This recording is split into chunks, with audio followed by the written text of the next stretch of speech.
Hello everyone, welcome to PS classes. Guys, आज हम ये एक जो क्लास सिक्स सोशल साइंस का चैप्टर नंबर 3 है, उसके आप पार्ट तो हम पढ़ चुके हैं। उसका आगे का आज हम पढ़ेंगे। तो हम ये जो माउंटेन्स के का पार्ट था इसमें, वो तो सारा कंप्लीट कर चुके हैं। अब हम प्लेटिग्यू से स्टार्ट करेंगे। अब ये हमारा प्लेटिग्यू, a plateau is a landform or that rise from the surrounding. ये लैंडफॉर्म, ये प्लेट्यू ऐसा होता है कि जो एक लैंड से स्टार्ट होता है, जिसके चारों ओर क्या होता है,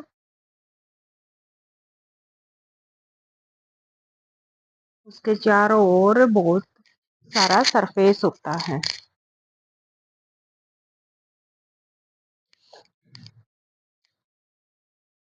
अब ये हमारा some of its side are often steep slope. कुछ जो इसकी साइड्स होती हैं उस पे तेज ढलान होती है, सीढ़ी नुमा ढलान, तेज ढलान होती है, लाइक माउंटेन, जैसे माउंटेन्स में होती है। प्लेटिग्यू कैन बी यंग और old in term of the earth history. जो प्लेटिग्यू है वो अर्थ की हिस्ट्री में बहुत पुराने होते हैं। Two example of plateau are the Tibetan plateau, the largest and the highest plateau in the world. सबसे पहला एग्जाम्पल है जो तिब्बत का पठार है, तिब्बतियन प्लेटिग्यू यानी तिब्बत का पठार।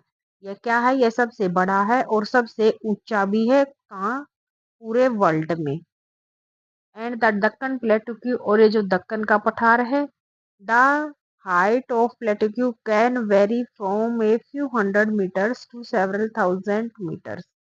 ये जो प्लेटिग्यू है, दक्कन का पठार है, इसकी कहीं पर हाइट तो कुछ 100 मीटर्स है और कहीं पर 1000 मीटर भी है। यानी इसकी हाइट कोई फिक्स नहीं होती, कितनी और को कितनी भी इसकी हाइट हो सकती है। डोंट मिस आउट, अब आपको ये मिस नहीं करना। क्या मिस नहीं करना? The Tibetan plateau has an average altitude of 4500 meter. जो तिब्बतियन प्लेटिग्यू है उसकी एवरेज समुद्र तल से ऊंचाई है वो 4500 मीटर है।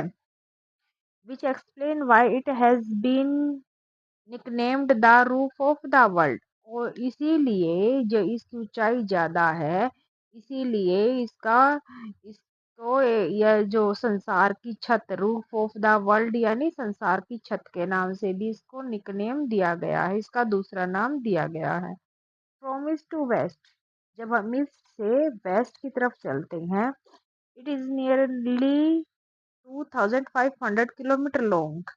जब हम ईस्ट से वेस्ट की तरफ चलते हैं तो यह 2500 किलोमीटर लंबा है। The distance from Chandigarh to Kanyakumari, इसका डिस्टेंस ये चंडीगढ़ से कन्याकुमारी के बीच है। जितनी ये इसकी लंबाई कितनी है, जितनी हम चंडीगढ़ से कन्याकुमारी चले जाएं, इतनी लंबाई है इसकी। किसकी? तिब्बतियन प्लेटिग्यू की। जो तिब्बत का पठार है उसकी लंबाई है इतनी। The Deccan Plateau of Central and South India is one of the oldest plateau in the world.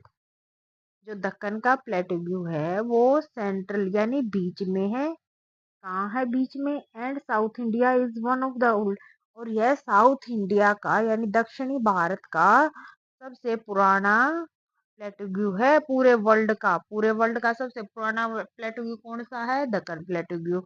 और वर्ल्ड का सबसे बड़ा और सबसे ऊंचा कौन सा है? Tibetan plateau. formed through volcanic activity millions of years ago। और ये जो दक्कन का पठार है, ये जो वैल्केनो यानी ज्वालामुखी फटता है तो हजारों साल पहले उससे बना हुआ है। कौन सा? दक्कन का पठार। Like mountains plateau are rich in minerals deposit, they have been called store house of minerals. जो ये माउंटेन्स, ऐसे माउंटेन्स प्लेट्यू होते हैं, इनमें बहुत सारे मिनरल्स यानी खनिज पाए जाते हैं। दे हैव बीन, इनको खनिजों का संग्रहण ग्रह यानी उनको स्टोर हाउस ऑफ मिनरल्स भी बोला जाता है। As a result mining is a major activity of plateau. जब वहाँ ज्यादा खनिज पाए जाते हैं तो वह जो माइनिंग है, माइनिंग यानी जो खनन करते हैं हम, जब खनिजों को जमीन खोद के खनिजों को हम बाहर निकालते हैं, तो वो एक्टिविटी भी पठार प्लेट्यू पे बहुत ज्यादा पाई जाती है। क्यों पाई जाती है? क्योंकि वहाँ बहुत ज्यादा खनिज होते हैं, और खनिज होते हैं तो उनको निकालने के लिए हमें वहाँ माइनिंग करनी पड़ती है, यानी खनन क्रिया करनी पड़ती है। Where many of the world's largest mine are found. इसी कारण से वहां पर वर्ल्ड की सबसे बड़ी माइंस यानी खाने पाई जाती हैं। फॉर एग्जाम्पल द ईस्ट, इसका एग्जाम्पल दे रखा है। अब द ईस्ट,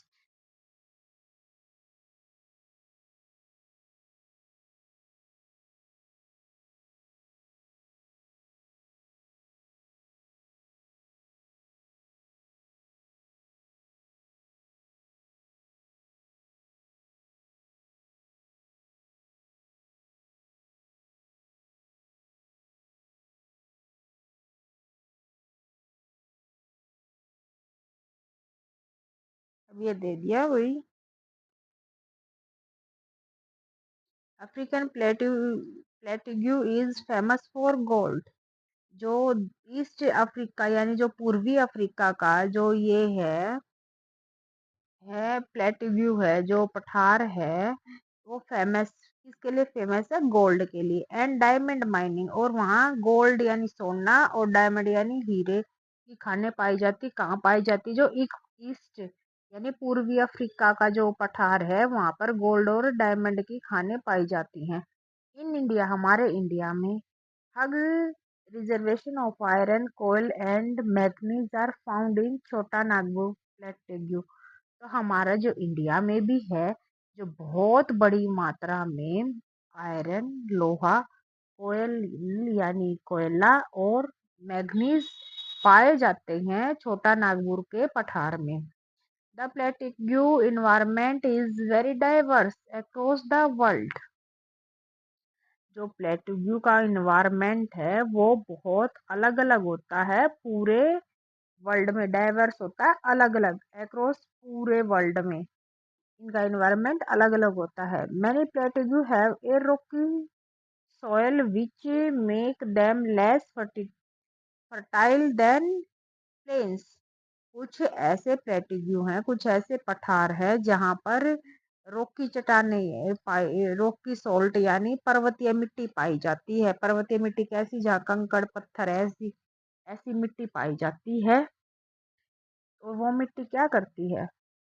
वो मिट्टी कम उपजाऊ होती है, उसमें खेती नहीं की जाती। जैसे प्लेन में सिंपल मिट्टी होती है, बिल्कुल बारीक रेत होता है, मिट्टी अच्छे से होती है, उसमें अच्छी सी सी खेती हो सकती है। लेकिन यहाँ इस वेरो की सोल्ट है, जो वहाँ कंकड़ पत्थर में अच्छे से खेती नहीं हो पाती। कुछ प्लेन ऐसे हैं and there for less favourable to farming. और यहाँ कृषि बहुत कम की जाती है, क्योंकि वहाँ कृषि हो ही नहीं सकती, वहाँ अच्छे से फसल उगेगी ही नहीं, इसलिए वहाँ खेती कम की जाती है। An exception is that of lava plateau that is formed through volcanic activities। जो ऐसे ऐसे प्लेट्यू हैं जहाँ जो ज्वालामुखी के फटने से बने हैं, ज्वालामुखी के लावा के जमने से बने हैं। Are they often have a rich black soil.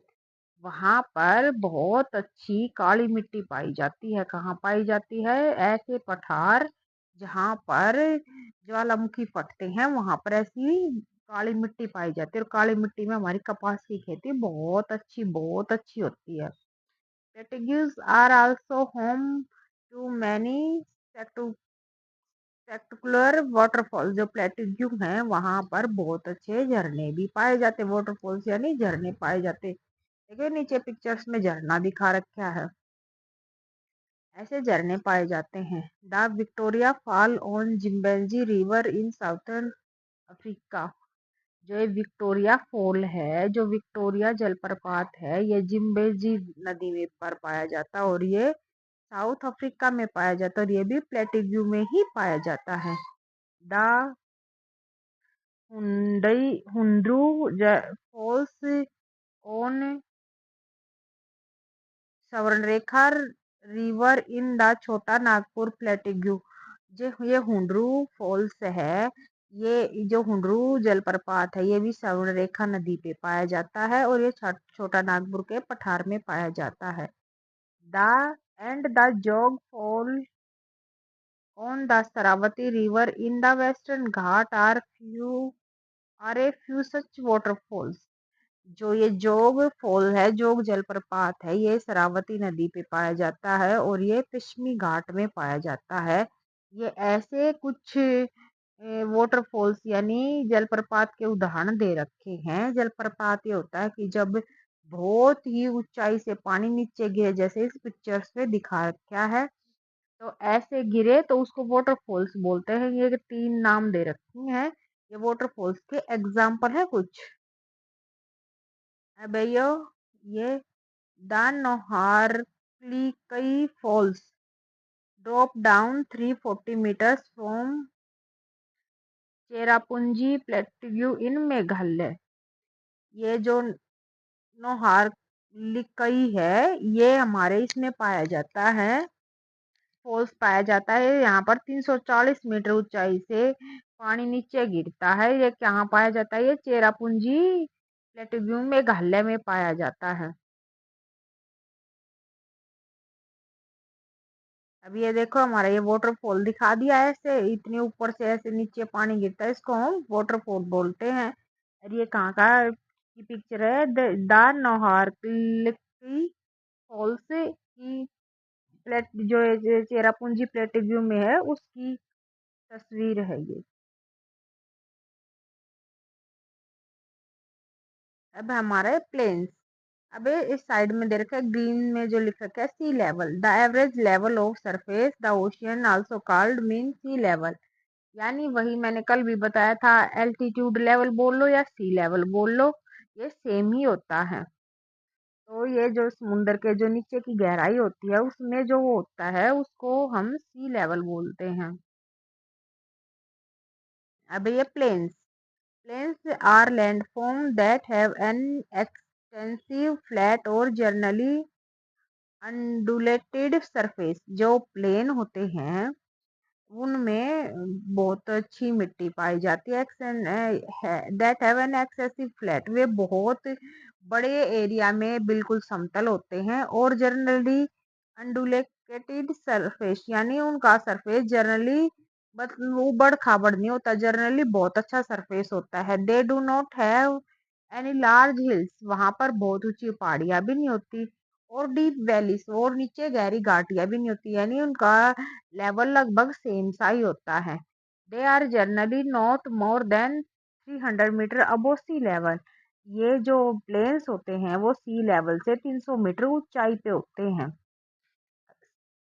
Food plains are one type of plants from by rivers. वहां पर जो ये फ्लड प्लेन्स हैं, ये फ्लड प्लेन यानी जो नदी में बाढ़ आ जाती है, तो जिन मैदानों का निर्माण होता है, ओरिजिनेटेड इन माउंटेन रेंज, ये जो where they collect particles of rock sand and silt called sediment. ये दे रखा है इसमें, ये फल्ड प्लांट होते हैं। ये फल्ड प्लेन्स होते हैं। कैसे? बाढ़ के मैदान कैसे बोलते हैं इनको? जैसे कोई भी नदी है, वो पर्वत से निकल के जब नीचे आती है, तो अपने साथ बहुत सारी मिट्टी, सेडिमेंट्स होते हैं, मिट्टी के पार्टिकल्स, बहुत सारी मिट्टी, यानी रोक रोक यानी जो वहाँ की चट्टान है, मिट्टी है, काई है, जो भी गंध है, मतलब वो अपने साथ पर्वतों से लेके आती है, और उसको निचला जो एरिया है, जो हमारे प्लेन्स हैं, वहां इनको जमा कर देती है।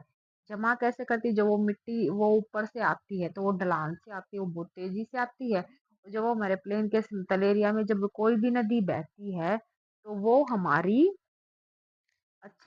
हमारे जो उसकी गति कम हो जाती है। जब उसकी गति कम होती है, तो जो उसके साथ पार्टिकल्स आए, जो रोक आई है, जो चट्टानें आई हैं, कुछ रेत वगैरह, जो भी कुछ सेडिमेंट्स यानी जो भी पार्टिकल्स उसके साथ आए हैं, मिट्टी के जो पार्टिकल्स आए हैं, उनको जमा कर देती है। These sediment are called all these sediment are carried all the way to the plains. यह वो सारे सेडिमेंट्स प्लेन में बिछा देती है, where the river deposit them making the soil very fertile. जहाँ भी नदी इन पार्टिकल्स को बिछाती है वहां पर बहुत अच्छी मिट्टी हो जाती है, फर्टाइल यानी उपजाऊ शक्ति उसकी ज्यादा हो जाती है, वहाँ फसलें बहुत अच्छी होती हैं। As a result these plain are ideal for growing crops of all kinds।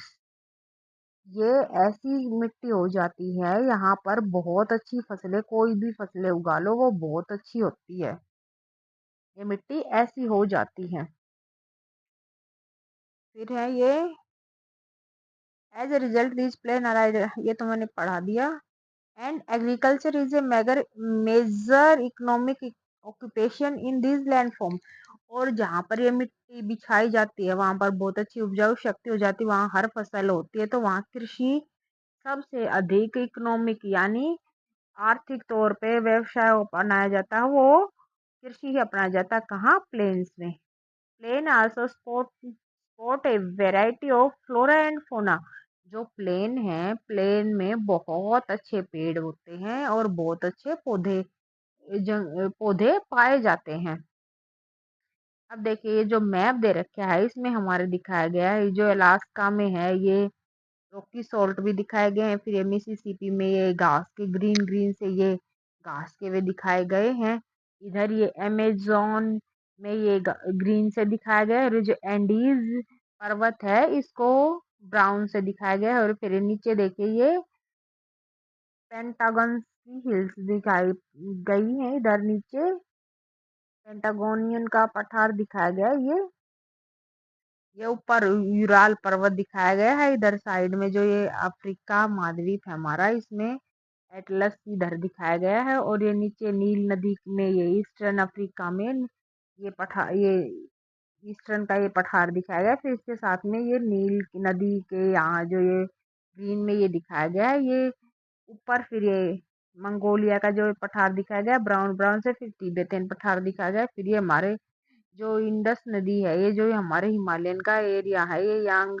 तजी, जो चीन में तो यांग तजी का दिखाया गया है, और हमारे यहाँ गंगा और ये ब्रह्मपुत्र का दिखाया गया है ग्रीन ग्रीन से, इनको हम अच्छे से देख लेंगे। ये जो इसमें ऑरेंज सी साइड है इससे है सारे ये दिखाए गए हैं पर्वत रेंज दिखाई गई है, और ये जो ब्राउन सी साइड है ये कोका कोला सी जो साइड है इससे प्लेटिव्यू दिखाए गए हैं, और ग्रीन से हमारे प्लेन्स दिखाए गए हैं जहाँ बहुत अच्छी खेती होती है। अब है ये let us explore, use the colour code in, ये जो भी मैंने अभी आपको बता दिया कि इसमें क्या दिखाया गया है, जो ऊपर ये तिब्बत का पठार फिर रॉकी रेंज दिखाए गए हैं, नील प्लेन्स दिखाए गए हैं, ये मैंने आपको भी बताया है, सारे अलग अलग, इनको आपको अच्छे से याद करना है। अब ये सैटेलाइट व्यू दे रखा है किसका, जो हमारे गंगा का प्लेन है जहाँ हम रहते हैं उसका सैटेलाइट से वो ऊपर से आसमान से कैसा दिखाई देता है वो दिखाया गया है। अब ये हमारे latest explore the picture in figure 3.9 has been taken from a satellite, ये भी बताया मैंने सैटेलाइट से ली गई है pictures. It capture a portion of north India from a high altitude, ये जो बहुत ऊंचाई पे जो नॉर्थ इंडिया है उसका ये लिया गया है, यानी जो ऊपर ये व्हाइट व्हाइट दिख रहा है ये तो हिमालय रेंज पे जो बर्फ जमी हुई है वो दिख रही है, और ये नीचे जो ग्रीन ग्रीन दिख रहा है ये हमारा प्लेन है गंगा ब्रह्मपुत्र नदी का, यानी ये हमारा एरिया लगा लो, ये इधर पंजाब से लेके फिर पंजाब हरियाणा फिर यूपी बिहार, ये यहाँ तक का ये लगभग पश्चिमी बंगाल तक जाता है, ये सारा एरिया दिखाया गया है इसमें। अब ये देखना, it captures a portion of north India from highly altitude, ये कैप्चर किया गया है नॉर्थ इंडिया का बहुत ऊंचाई से। Observe the observe and discuss the image as class activity, आप इसको क्लास एक्टिविटी में आपको इसको ऑब्जर्व करना है। Which colour is the Ganga plain, Ganga plain का कौन सा कलर है, कौन सा कलर है ये मैंने अभी बताया ना, ग्रीन कलर से हमारे प्लेन दिखाया गया है।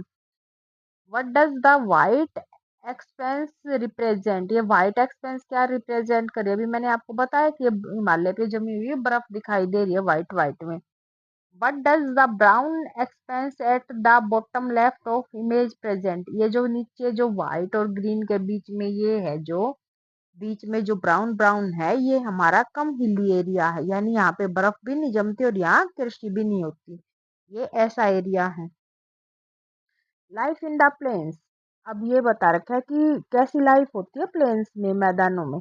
Thousand of year ago the first civilisation developed around river in fertile plains, जो हजारों साल पहले जो पहली सभ्यता सिविलाइजेशन यानी जो पहले आदमी रहने लगे थे, वो नदियों के किनारे ही और बहुत उपजाऊ, ये फर्टाइल फर्टाइल होता है उपजाऊ प्लेन्स यानी मैदान में ही रहने लगे थे।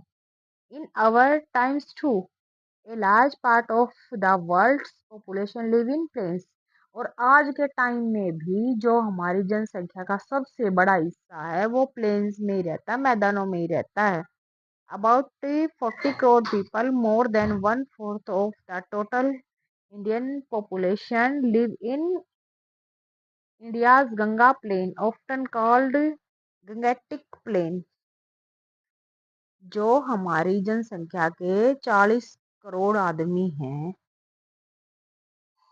40 करोड़ आदमी हैं, जो हमारी पूरी जनसंख्या के एक 1/4 या हैं पूरी जनसंख्या के, वो ये गंगा का जो मैदान है इसी में रहते हैं।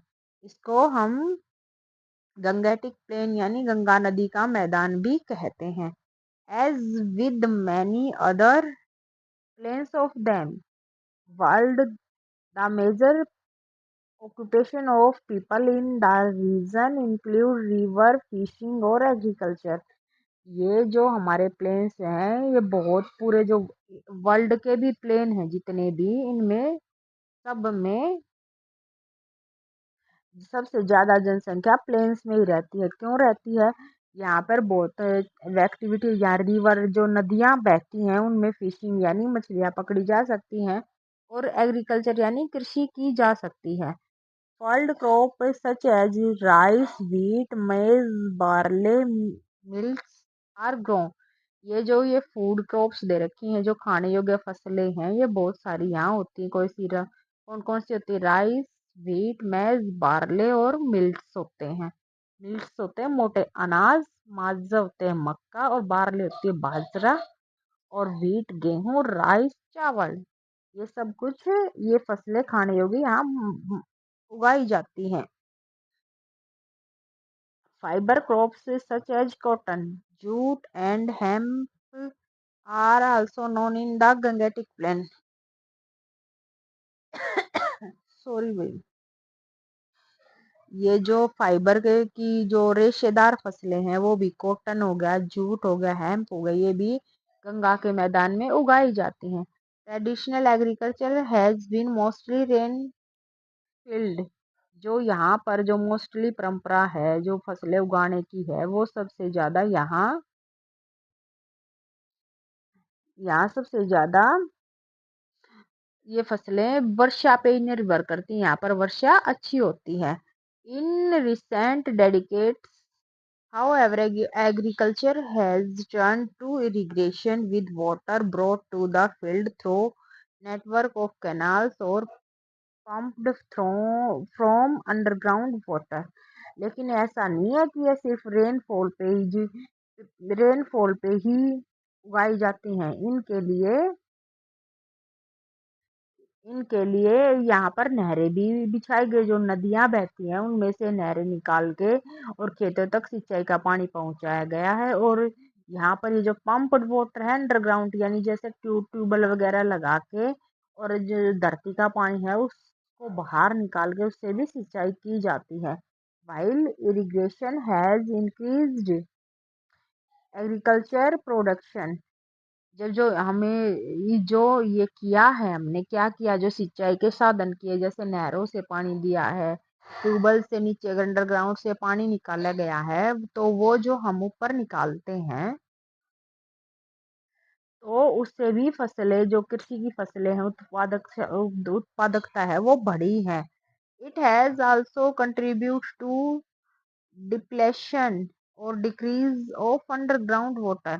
लेकिन जो हम ट्यूबवेल से पानी निकाला है, इससे जो हमारे नीचे का जो ग्राउंड वाटर है, जो भूमि का जल है, ग्राउंड से नीचे का जो वाटर है, वो डिक्रीज यानी कम हुआ है। This this presents a challenge for the future of agriculture in the reason.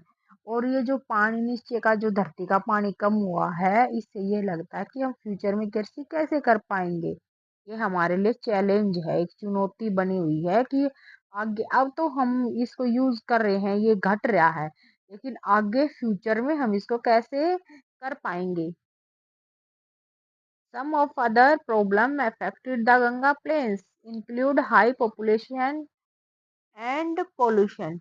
जो ये सबसे ज्यादा है, ये सबसे ज्यादा प्रॉब्लम है जो गंगा के मैदान में ही हुई है। इसमें क्या है कि प्रॉब्लम हुई क्यों? हाई पॉपुलेशन, या बहुत ज्यादा जनसंख्या है, एंड पोल्यूशन, और पोल्यूशन भी बहुत ज्यादा है। इस वजह से जो भूमि का जल है ये नीचे गिर रहा है, ये एक बड़ा चैलेंज बना हुआ है। Whether in mountain range or plain river around the world have carried immense culture value।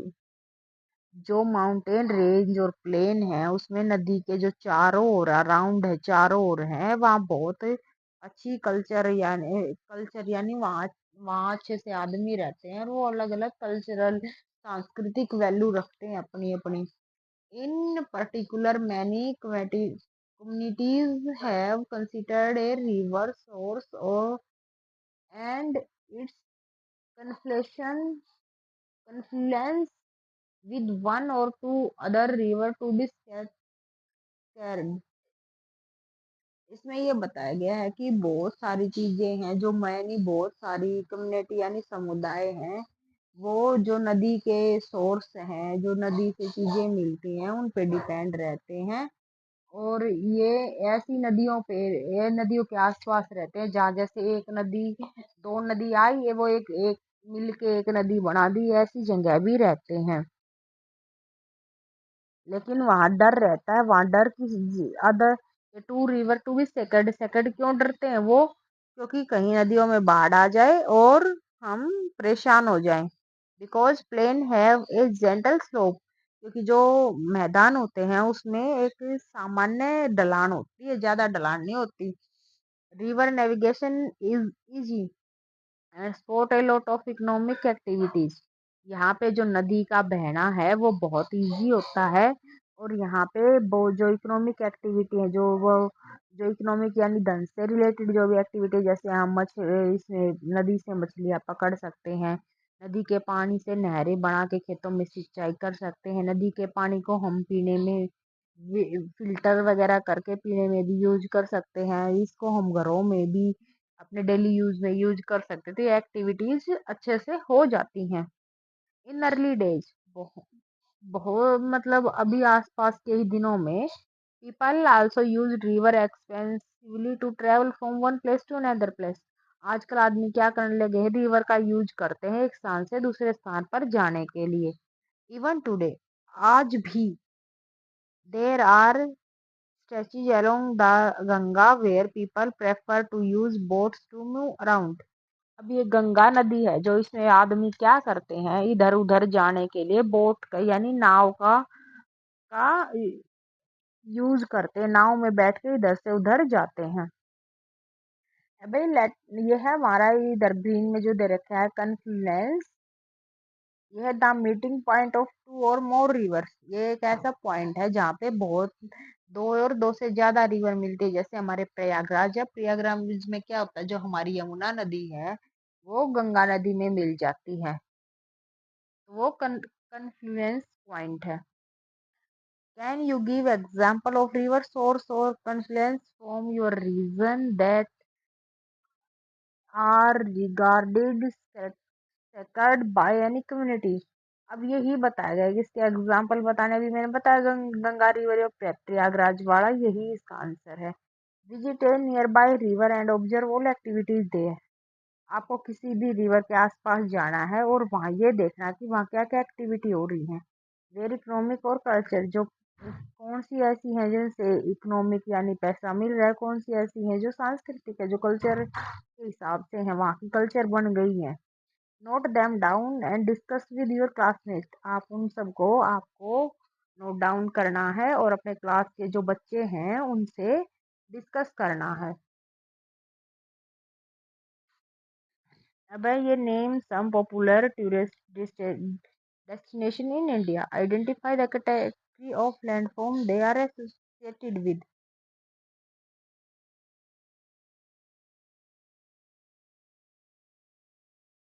ये जो बहुत सारे यहाँ ये दिए गए हैं,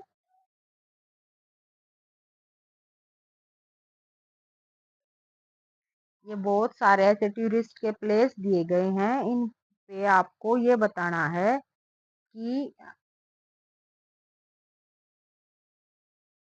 ये कौन सी जगह है, कौन सी जगह है जहाँ ये चीजें हैं। तो ये रिवर ट्रांसपोर्ट दिखाया गया है वो ये गंगा नदी में, ये ऐसा कहाँ है आपको ये बताना है, कहाँ है ऐसा। अभी देखो एक ग्रीन में इधर दे रखा है हमें, resilience the capacity of meat challenges and difficulty adapted them और ओवरकम देम। ये ऐसी कैपेसिटी है जिसमें हम हमें बहुत सारे चैलेंज मिलते हैं और हम उन चैलेंजों पर उन कठिनाइयों को स्वीकार करते हैं और उन पे अपनी विजय प्राप्त करते हैं, यानी उन कठिनाइयों को झेलते हुए, उन कठिनाइयों पे को करते हुए हम आगे बढ़ते हैं। अब इन दिस चैप्टर ये रिवर ट्रांसपोर्टेशन ऑफ गंगा नदी का दिया गया है। ये भाई कहीं का भी हो सकता है, ये प्रयागराज का भी हो सकता है, ये हमारी जो गंगा नदी है ये हरिद्वार में भी आती है, बहुत कई सिटियों में आती है, कहीं का भी हो सकता है। ये आपको गैस करना पड़ेगा कि आपने ये प्रॉपर डेस्टिनेशन कहाँ की है। In this chapter we explore the three main landforms. ये जो चैप्टर है इसमें हमने मेन लैंडफॉर्म्स पढ़ी हैं, but its surface is very complex. परंतु जो इनका जो सरफेस है, जो हमने तीनों पढ़ी है, उनका बहुत अलग अलग है, कॉम्प्लेक्स यानी अलग अलग है। And expert often define a few more landforms. और जो एक्सपर्ट हैं वो कुछ अलग लैंडफॉर्म को भी डिफाइन बताते हैं। One such landform is the desert. इनमें से एक ऐसी ही लैंडफॉर्म है डेजर्ट। डेजर्ट यानी मरुस्थल। Deserts are considered to be large and dry expanse with very little precipitation. ये क्या होता है कि जो डेजर्ट होते हैं वो बहुत बड़े होते हैं और वहाँ सूखा होता है, ड्राई सूखा होता है, एक्सपेंसिव विद वहाँ पर बहुत ही कम वर्षण की गतिविधि आती है। वर्षण की गतिविधियाँ कौन कौन सी होती है, प्रिसिपिटेशन कौन कौन सी होती है इसकी, मैंने कल भी मैंने फर्स्ट पार्ट में भी आपको बताया था। इसमें होता है जैसे जो धुंध पड़ती है, जो हमारी बर्फ गिरती है, मरुस्थल में बर्फ भी नहीं गिरती। दूसरा ओले गिरते हैं मरुस्थल में, वो भी नहीं गिरते। और तीसरा होता है बारिश। बारिश भी मरुस्थल में ना के बराबर में, मतलब बहुत ही कम बारिश होती है, इसलिए वहां हमेशा ड्राई ही रहता है, उसको इसलिए डेजर्ट बोलते हैं। Their flora and fauna are also unique. यहाँ जो जीव जंतु पेड़ पौधे पाए जाते हैं वो बहुत ही यूनिक अलग तरह के होते हैं। Some desert are hot. कुछ डेजर्ट ऐसे हैं, कुछ मरुस्थल ऐसे हैं जो गर्म हैं, like the Sahara desert in Africa. जो जो सहारा डेजर्ट है अफ्रीका में, वो बहुत गर्म है। और the Thar desert in the north west of Indian subcontinent. जो हमारा ये थार डेजर्ट है, जो इंडिया में है और पाकिस्तान में है, यह भी गर्म डेजर्ट है। यहाँ पर गर्मी ज्यादा पड़ती है और यहाँ वर्षा बहुत कम होती है। Other are cold like the Gobi desert in Asia. परंतु कुछ ऐसे डेजर्ट हैं जो ठंडे हैं। कौन कौन से हैं ठंडे? गोबी। गोबी मरुस्थल है जो एशिया में है, वो ठंडा मरुस्थल है। Some expert also describe the Antarctica continent as a desert। और जो कुछ एक्सपर्ट हैं वो जो हमारे नीचे जो हमारे साउथ पोल के आसपास जो हमारा ये अंटार्कटिका कॉन्टिनेंट है, वो भी एक डेजर्ट है, लेकिन वो कोल्ड डेजर्ट है, यही बता रखा है इसमें। Despite harsh living condition, human have adapted to most of the desert. जो ये ऐसी जगह है वहाँ हमारे ह्यूमन बहुत कम रहते हैं और उनके रहने के लिए बहुत ही बुरी स्थितियां होती हैं। बुरी स्थितियां मतलब यहाँ पर आदमियों का रहना बहुत ही मुश्किल है। In India communities live in the Thar desert और माइग्रेटिंग थ्रू इट। ये जो हमारा इंडिया है, इंडिया में भी जो समुदाय हमारे थार के डेजर्ट में रहते हैं, वो यहाँ से बाहर जाने की सोच रहे हैं। hold rich culture traditions such as folk song and legend related to the desert। लेकिन ये जो हमारे इधर वो वहां से जाने की सोच रहे हैं, माइग्रेट करने की सोच रहे हैं, तो वो रखिए वहाँ बहुत अच्छी कल्चरल ट्रेडिशंस है, बहुत मतलब वो कल्चर ट्रेडिशन संस्कृति की परंपराएं हैं वहाँ की अलग अलग। वहाँ फोल्क सॉन्ग गाए जाते हैं, वहाँ लेजेंड्स वगैरह होते हैं रिलेटेड टू द डेजर्ट। जो सब कुछ वहाँ मरुस्थल से संबंधित है, वो ऐसी चीजें वहाँ अलग से होती हैं। The diverse way in which humans have made all landforms their home is a testimony to our adaptability and resilience।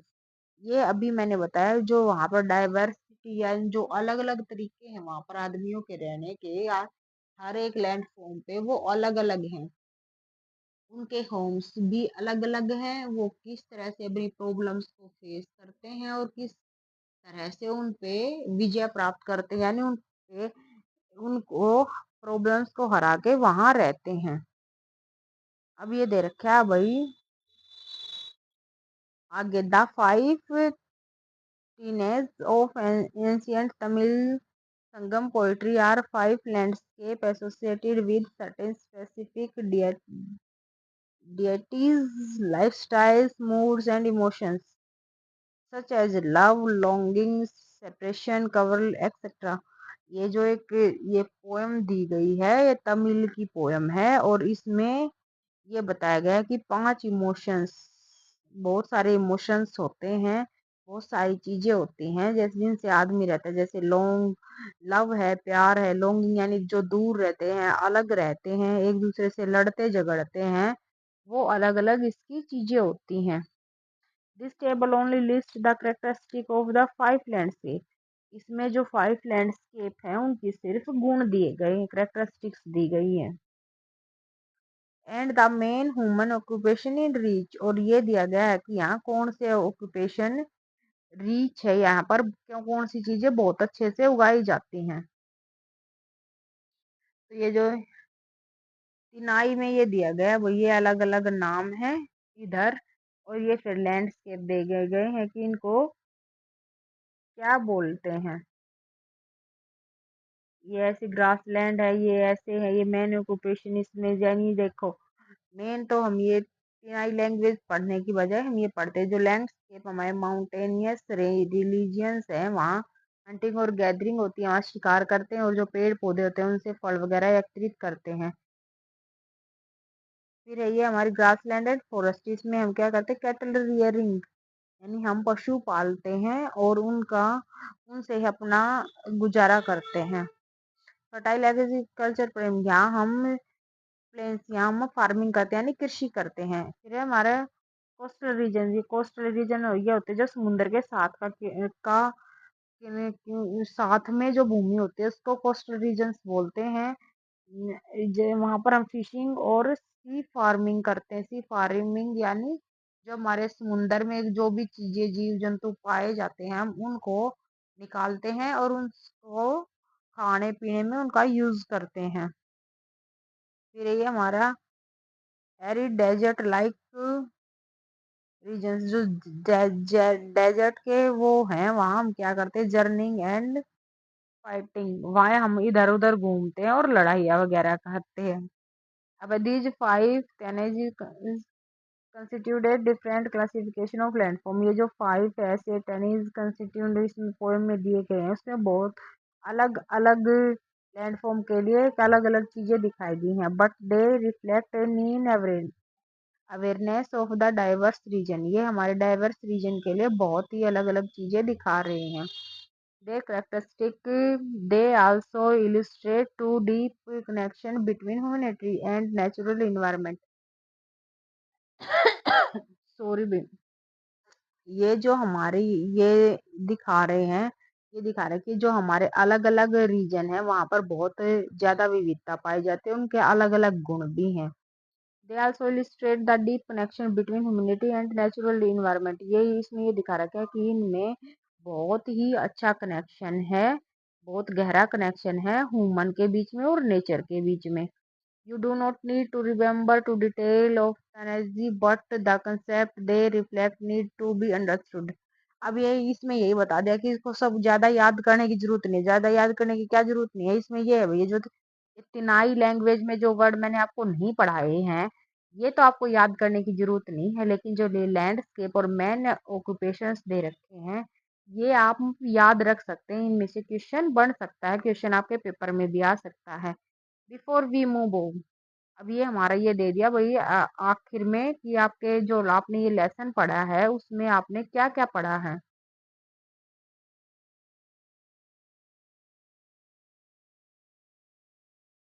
Landform are classified into three main types, जो लैंडफॉर्म है वो तीन मेन टाइप्स में क्लासिफाई की गई हैं। कौन कौन से में की गई हैं? माउंटेन, प्लेट्यू एंड प्लेन्स, ये तीन नाम दिए गए हैं। माउंटेन यानी पर्वत, प्लेट्यू यानी पठार और प्लेन यानी मैदान।